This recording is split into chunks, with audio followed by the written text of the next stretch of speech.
talanta moja. Katika maisha ya kila siku tumebaki kuwa na watu tofauti tofauti wanaosimama katika madhabahu, wanaosimama katika kumbi, wanaosimama kama mentors, lakini wanaosimama pia kama washauri, wakisema juu ya jambo lolote katika maisha yetu, kututabilia, lakini kutusemea juu ya mambo yetu yajayo. Lakini kuna kitu kimoja kikubwa sana ambacho wamekisahau na wameshindwa kukisema katika ubora ambao Mungu anahitaji watu pia wahudumiwe katika hilo pia.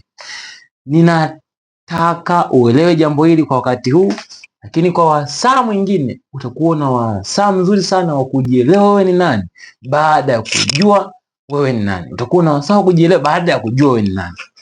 Upo nami mwalimu Mendamenda Meshaki Adili, mwalimu wa neno la Mungu, lakini karibu sana katika chaneli hii yetu MG Media. Kama unatufuatilia ni mara ya kwanza, karibu sana ndugu mpenzi mtazamaji, ukawe mfuatiliaji wetu siku hata siku, ili ukapate kupata mafundisho siku hata siku, hata tutakapoachilia video zetu zingine ukawe wa kwanza kuzifuatilia. Lakini usipojali, unaweza ukashare video hii kwa ndugu jamaa na rafiki, ili pia wakawe wa kwanza kuipata video hii katika mitandao yao ya kijamii. Tunaposoma katika Biblia, ili ujue kwamba kuna watu wengi tumesimama na kufundishwa na kumezeshwa juu ya jambo hili, kinyume na Yesu alivyosema, kinyume na Biblia inavyosema, kinyume na utaratibu wa kila siku ambao unatupasa tuishi. Biblia inasemaje katika kitabu cha Mathayo? Tusiandikie mate na wino upo. Kitabu cha Mathayo, Biblia inasema, Mathayo sura 25 na mstari wa 13. Biblia inasema, taanzia katika mstari wa 14. Maana ni mfano wa mtu atakaye kusafiri, aliwaita watumwa wake, akaweka kwao mali zake. Akampa mmoja talanta 5. Sikiliza, akampa mmoja talanta 5, akampa mmoja talanta 5. Yes, mstari wa 15, mstari wa 15. Akampa mmoja talanta 5 na mmoja talanta 2 na mmoja talanta 1. Malizia hapa kwa kusisitiza zaidi, nukta pacha, kila mtu kwa kadri ya uwezo wake akasafiri. Biblia imemaliza. Ni wewe unajitahidi kujiangaisha kwa mambo ambayo hayakuhusu. Biblia inasemaje? Kila mtu kwa kadri ya uwezo wake akaaminiwa. Kila mtu kwa kadri ya uwezo wake akapewa jukumu. Sikiliza, katika kitabu hiki Mungu anasema yule alizipokea talanta 5 akaenda akafanya biashara, akazizalisha kwa kiasi chake, zimetokea mara 2. Katika mara 2 ile, sitaki nimsemee sana mtu huyu kwa sababu anasemewa sana na wahudumu wengi, anasifiwa sana na watumishi wengi wanasimama kwenye madhabahu, anasifiwa sana na mentors wengi ambao wanasimama kama washauri. Lakini nataka tuende moja kwa moja kumwangalia mtu huyu aliyeelezewa katika mstari wa 26. Mstari wa 24 akasema hivi, akaja yule aliyepokea talanta 1 akasema, Bwana, nalitambua ya kuwa wewe u mtu mgumu. Aliyepokea talanta 1 akasemaje? Nalitambua ya kwamba wewe u mtu mgumu, lakini pia wewe u mtu mgumu, wavuna usipopapanda, wakusanya usipotawanya. Sikiliza, basi nikaogopa, nikaenda kuificha talanta yako katika ardhi, na tazama, unayo iliyo yako. Anamwambia Mungu, natazama ninayo ile ambayo ulinipaga ili nitumie hii. Uliniamini kwa wakati ule. Ninataka nikupeleke katika mtazamo tofauti sana. Katika kitabu hiki tumefundishwa mara nyingi, lakini nataka nikupeleke katika mtazamo wa kiwalimu zaidi na kwa kufundisha zaidi, kwa sababu ni mara nyingi mafundisho haya tumefundishwa kwa muktadha wa kuonyeshwa mafanikio ya huyu mtu wa talanta 5 na talanta 4 bila kumzingatia huyu mtu wa talanta 1. Lakini pia nini maana halisi ya talanta 1? Lakini pia nini majukumu ambayo anatakiwa atende huyu wa talanta 1? Na kwa nini aaminiwe kwa talanta 1? Tumeshasoma kwa nini aaminiwe, kwa sababu ana uwezo wa talanta 1. Kila kitu kilichopo kwenye miliki yako una uwezo dhidi yake, ndiyo maana umeaminiwa.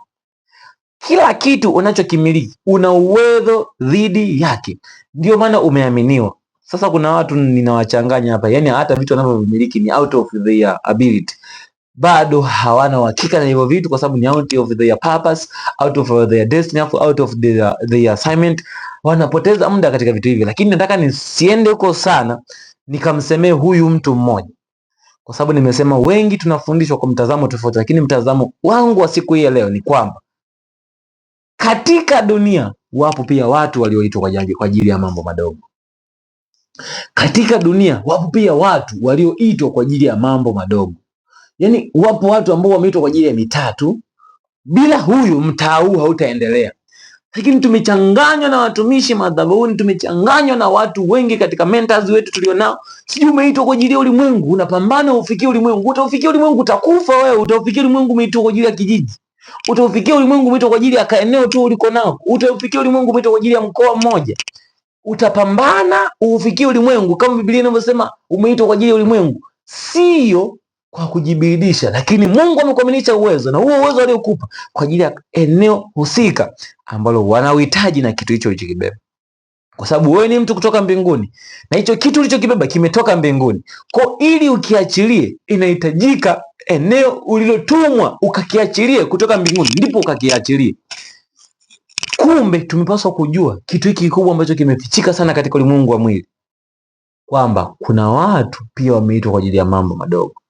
Kuna watu pia wameitwa kwa ajili ya concern na kustimiza assignment ndogo, ambazo hizo assignment kwa sababu ni ndogo, wao walio wengi wamebaki kudelay. Wao walio wengi wamebaki kuchelewa. Wao walio wengi wamebaki kuzificha. Kuna mtu ameitwa kwa ajili ya kanisa kufanya tu kadambo kakumshauri mtu. Ukimshauri tu huyo mtu basi. Kuna mtu ameitwa kwa ajili ya kanisa kwa ajili ya yani kajambo kadogo tu, kupanga viti labda au yani mambo madogo madogo ambayo hayo mambo tumeyapuuzia wengi na tumehangaika. Mimi nimeitwa kwa ajili ya taifa. Mimi nimeitwa kwa ajili ya ulimwengu. Mimi nimeitwa kwa ajili ya Afrika nzima. Usije ukajua kwamba umeitwa kwa ajili ya Afrika nzima bila kuelekezwa kwamba umeitwa kwa ajili ya Afrika nzima. Umeitwa kwa ajili ya Afrika. Je, una uhakika katika hilo? Na zipi ni zana ulizopewa kwa ajili ya Afrika nzima? Unafikiri watu walioitwa kwa ajili ya Afrika nzima wanapambana vita za utoto? Unafikiri watu walioitwa kwa ajili ya mikoa wanapambana vita za kishamba? Unafikiri watu walioitwa kwa ajili ya taifa wanapigana vita za kilegeleke kama za kwako? Wanapigana vita kubwa ambazo wakishindwa kustahimili wanahama hata level za kumtumikia Mungu, wanaenda kutumikia miungu ya giza. Wengine wanaenda kwa waganga ili washinde vita hizo.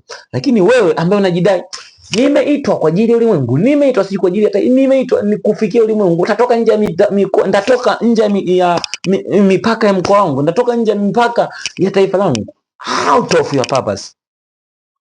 Wapo watu wakina Gamalieli walioitwa kwa ajili ya kustay mahali pamoja na kufanya mambo makubwa sana, ambayo mambo hayo ni madogo madogo madogo tu: kuwalea, kufundisha, kuelekeza,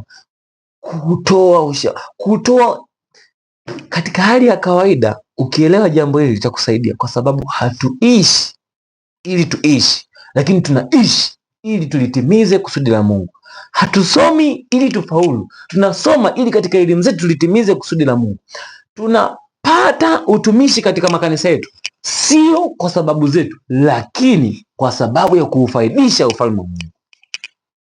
Ewe uliye na talanta moja, nikutie moyo siku ya leo. Mungu hajakuacha, bali amekuthamini sana. Inawezekana zaidi hata ya hao wenye talanta 5. Amekuamini kwa talanta moja kwa sababu ya uwezo ulionao. Ukishakidhi viwango na kupita level, kuna watu walio na 5 wana delay, kuna watu walio na 4 wana delay, kuna watu walio na 2 wana delay. Watapokonywa hao wote na kuzidishiwa wewe, kwa sababu umesha complete your assignment, kwa sababu umeshaitwa kwa ajili ya ulimwengu, umeshaitwa kwa ajili ya taifa, umeshaitwa kwa ajili ya kijiji, umeshaitwa kwa ajili ya kata. Wewe uliitwa kwa ajili ya eneo dogo, tumika katika eneo lako. Na wewe uliitwa kwa ajili ya talanta 5, eneo kubwa, nenda beyond, tawanyika huko kote ulikoitwa. Hakikisha unalitimiza kusudi la Mungu. Lakini na kuasa, usije ukaenda kichwa kichwa. Maeneo makubwa yanahitaji watu wakubwa. Maeneo makubwa yanahitaji watu nondo. Maeneo makubwa yanahitaji watu mahiri na majemedari. Katika ufalme wa Mungu, watu hao pia tunao. watu wenye maombi, watu wa kumtaka Mungu katika maombi, watu wenye masafa katika maombi. Endelea kuomba masaa mawili, endelea kuomba saa moja, endelea kuomba dakika 20. Alafu kwa maombi hayo ukifikiri kwamba kuna siku nitaingia katika Ikulu, kuna siku nitavuka mipaka ya Tanzania, kuna siku utaenda kuwafikia watu wa Amerika, na kuhakikisha hicho Kiingereza ulicho nacho sio kigezo, lakini kigezo ni nguvu ulionayo na umeaminiwa katika vitu vingapi ili vikufanikishe kukupeleka huko unakoenda. Mungu akubariki sana. Nikutakia wasaa mwema na wakati mwema. Wewe uliye na talanta moja na kutia moyo sana, hakikisha unazaa matunda. Usije ukaifunika talanta hiyo ndogo. Usije ukaifunika talanta hiyo ndogo. Uwepo wako Mungu ameutambua na ameufahamu zaidi, na anakuthamini kama anavyomthamini mtu atano, kwa sababu na wewe amekupa kwa sababu ya uwezo wako. Hajakupa kwa sababu ya kukupotea, amekupa kwa sababu ya uwezo wako. Una uwezo wa kushika moja, mkono wako ni mdogo, utashika moja. Usipoweza kushika 5, ni mkono wako ni mdogo, hauwezi ukashika. Una uwezo wa kumiliki washirika 5, endelea na washirika 5. Ukishindwa kumiliki washirika 5, unataka ukamiliki washirika 1000, unajitabiria mimi nimeitwa kwa ajili ya washirika 1000. Hakati Mungu akutakia, mimi nakuombea Mungu akupe neema ya kujua umeitwa kwa ajili ya watu gani na kwa ajili ya eneo gani. Mungu akubariki sana, nikutakia wakati mwema na wasaa mwema. Ulikuwa nami Mwalimu Mendamenda Dili, nikutakia siku njema. Endelea kuwa nasi katika vipindi vijavyo.